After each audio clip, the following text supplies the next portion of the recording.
What drives someone to 100% a game? Personal bragging rights? Maybe the expectation that doing so will reward you in the end? Or maybe a need to never leave something unfinished? Whatever it is, there are some games out there that make doing this pretty friggin' difficult. I guess that trying to complete a game really comes down to enjoying said game a little too much. After all, what else is the optional content for if not to give you something to do after the credits roll? For some games, the true challenge can only be found if you go off the beaten track a little. The non-compulsory quests and trials can get pretty ridiculous since they're not part of the main game. Maybe the developers don't like completion junkies, though it still needs to be possible. There's a few cases where multiplayer achievements have been lost due to servers shutting down or glitches ruining any prospects of 100%. Since that's hardly fair, we'll ignore those. We're looking for a measurable sign of completing a game, ticking enough boxes, jumping through enough hoops, and probably fixing everyone's problems. People got a lot of problems, you know.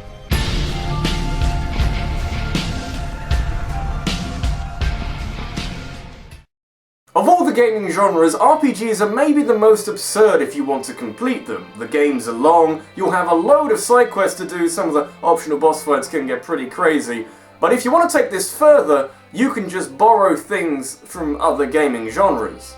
Oh, Xenoblade Chronicles, you're a great game with a compelling story, but holy shit is there a lot to do. Like, loads to do. It doesn't matter where in the game you go, you're gonna have so many tasks thrown at you. It's just as well that the game keeps a track of them as well as it does. There's your standard runabout side quest, though it should be noted that due to events that eventually happen that I'm trying really hard not to spoil, some will expire beyond that point and be lost forever. Finding out exactly when this is supposed to happen and planning for it in advance, that's the fun part. But then Xenoblade Chronicles adds a few more ingredients to the mix, mostly because I think the game reckons that time-sensitive quests just aren't enough of a challenge. So that's why we have things like the Collectopedia, where you can fill these slots with items picked up in each area in the game. Doesn't serve much purpose other than to give you items, but it just had to stamp it when you get to 100%.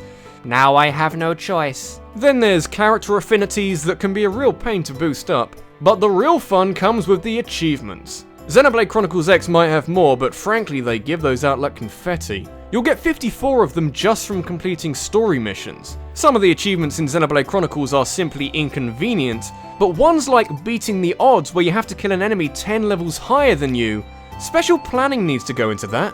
You don't even get a giant mech in this game, exploring this world is gonna take a lot of time.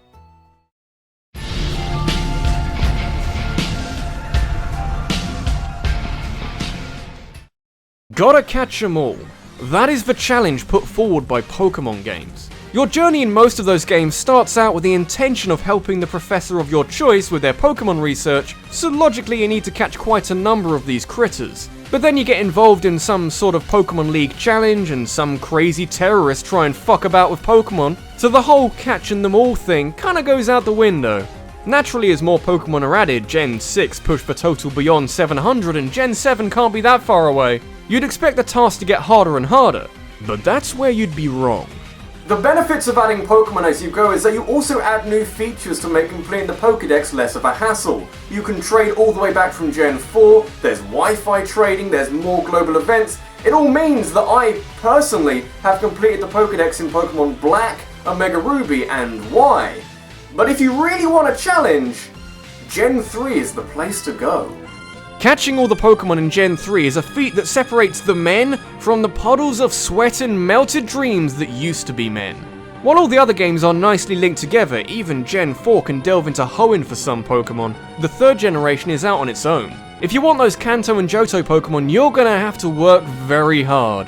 So let's say you picked up Emerald, because at least that'll net you the 3 exclusive legendaries. There's still 7 Hoenn Pokemon that simply aren't in Emerald. So you're gonna have to delve into Ruby, Sapphire, or even Gale of Darkness to pick them up. You'll take out a good chunk of Kanto through Fire Red or Leaf Green, though you'll need a few goes at it or a keen circle of friends to get all the starters. The real problem starts with Johto Pokemon, and while a lot of them can be found when you extend the Safari Zone, a huge amount can only be found when traded from spin-off titles. And of course, if you're a true completion junkie and have to go beyond what the game considers a completed Pokédex, you're gonna have to have gone to a lot of events or trade with someone else who already did to mop up some of the more exclusive legendaries. It's a Herculean task, and I think Game Freak knew. That slogan about catching 'em all? Yeah, it disappeared on the box art of Gen 3 games and every game since. It was from this point onward that this task started to look ever so slightly impossible.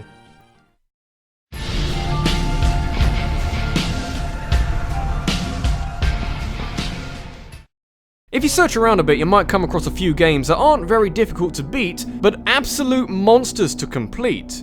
Binding of Isaac immediately came to mind. Defeating your psychotic mother isn't that hard, but collecting all those items, fighting the bosses after, getting 1001% completion? Yeah, that's pretty crazy. But hey, I managed it, can't be that hard. So instead, for games that are easy to beat but bullshit to 100%, we're gonna have to turn to Hyrule Warriors. I remember playing through this game when it came out, and I got the sense that there was a lot to do, but at the time I didn't care. I just wanted to get to the end. I was actually making a review of it at the time. Going back to it now, the amount of skill and patience to do all there is to do in this game is... wow. It's just as well that Hyrule Warriors is such a simple game at heart, otherwise picking up 36 Skulltulas across 2 different difficulties, most of them requiring some very quick work with dispatching loads of enemies and bosses, and trying to do anything with Adventure Mode. If Hyrule Warriors wasn't so easy to get to grips with, challenges like killing thousands of enemies without taking too much damage would be insane. Adventure Mode, I feel, was specifically designed to fuck with anyone who wanted to tick off everything in Hyrule Warriors. 128 scenarios spread across a portion of Zelda 1's map with a bunch of grueling setups for you to struggle with. Picking up enough Skulltulas will give you another map, as will purchasing some DLC. I'm sure doing all of this is possible, but you'd have to cancel appointments for the next few weeks. And finally, because this stuff isn't enough, you've got medals to unlock, which are basically achievements. They're not too terrible, but because they're all question marked out, you'll almost certainly need a guide to take these on. And your reward for getting all of these? Nothing. Absolutely nothing. Oh, other than another medal. You haven't got enough of those yet.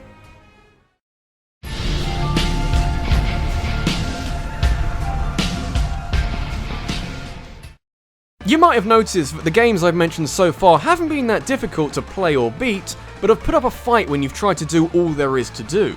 Well, that run ends here with a game that bends you over backwards as you try to finish the game, let alone complete it. For most sane people, the goal with Super Meat Boy is to stagger over the finish line with as little damage to your psyche as possible. This brutal yet entirely fair platform will test the most hardened of gamers. Frankly, if you can get to the end without dying more than, I'd say 1,000 times, you can hold your head very high. But what if you're mad? If this kind of accomplishment isn't enough? Oh, that's not the kind of path you want to be walking down. We'll get to achievements in a bit, but first let's talk bandages. The 100 little collectibles scattered about the 5 worlds, usually tucked away in an obnoxious corner of the level that requires some kind of crazy jumping maneuver to pick it up and still save Bandage Girl, otherwise you can't keep it. You unlock more characters on the way for getting bandages, but it doesn't help that much. On the subject of other characters, some of them you can get from collecting bandages, but others, most notably the kid from I Wanna Be the Guy, can only be picked up by beating their Warp Zone stage. I singled out the kid because look at this nonsense! And of course the achievements. It's pretty standard stuff for the most part, but 14 of them want you to go through each world without dying once. That's every light world and each of the much more difficult and unforgiving dark worlds. You don't have to go through the whole game without dying, but fuck me, beating 30 levels like these without dying once? Not for me, thanks. The achievements that need you to beat a whole world without dying actually go against the tone of Super Meat Boy. For me, it's not really a game you can get too frustrated with because every time you die, you respawn immediately, but you also feel 100% responsible for that death. The game is built very well. But when you die on the 28th level in pursuit of one of these achievements, it's maddening.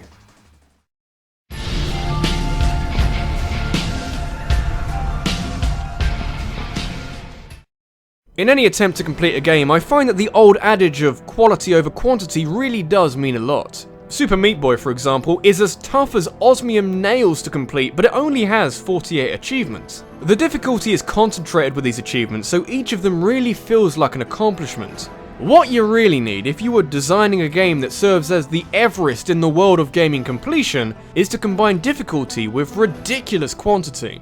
And I seem to have found one such game. Now, I know very little about Tales of Maj'Eyal, first and foremost how to pronounce it, but there's a particular aspect of this game that stands out more than anything else. I mean, I'm sure it's a good game, Steam seems to be in love with it, and I've started to enjoy roguelike games more and more these days, but all you need to know is this. Taj Mahal has the most achievements of any game on Steam, and by some distance. The second largest is Train Simulator with just shy of 800, but Tales of Mashed Potatoes has 1,395. If you unlocked one a day every day from now, you might be done before the end of the decade. Or maybe not. You'd think with this many achievements that Tales of Morgan Freeman would be throwing them at you as often as possible. You probably get 25 just from booting up the game for the first time. But no, these aren't easy achievements to unlock. There's stories of people playing the game for 12 hours and getting nothing. One of the highest rated reviews on Steam is by a guy called Bowles, and his glowing praise of the game is based off 2,300 hours played of Tales of Mojitos. How many achievements do you reckon that equates to? In what amounts to nearly 96 full days of gameplay, the guy has unlocked 26 achievements, or 2%. About a third of the way down the global achievement stats, the percentage of people who've picked them up drops below 1%. Don't know about you, but I reckon there's more to life. This being RabbidLuigi, and what I've heard is that the achievement total comes from the same kind of tasks, but copied over to different difficulties and game modes. So you effectively have 139 achievements, but under a variety of different settings. But even so, I feel like Tales of Maj'Eyal might be going a little too far. You can obsess over 100% in games all you like, but from what I've heard, this game is still adding achievements.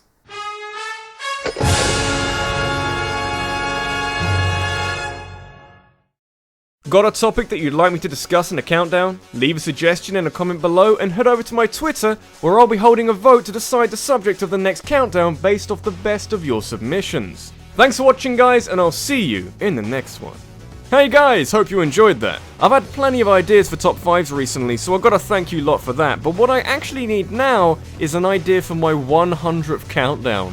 Believe it or not, we're approaching that milestone at the end of February, and I just want to know what you guys want me to do. If you've got any topics, comment either here on YouTube or go shout at me on Twitter and Facebook. I'll be there to listen.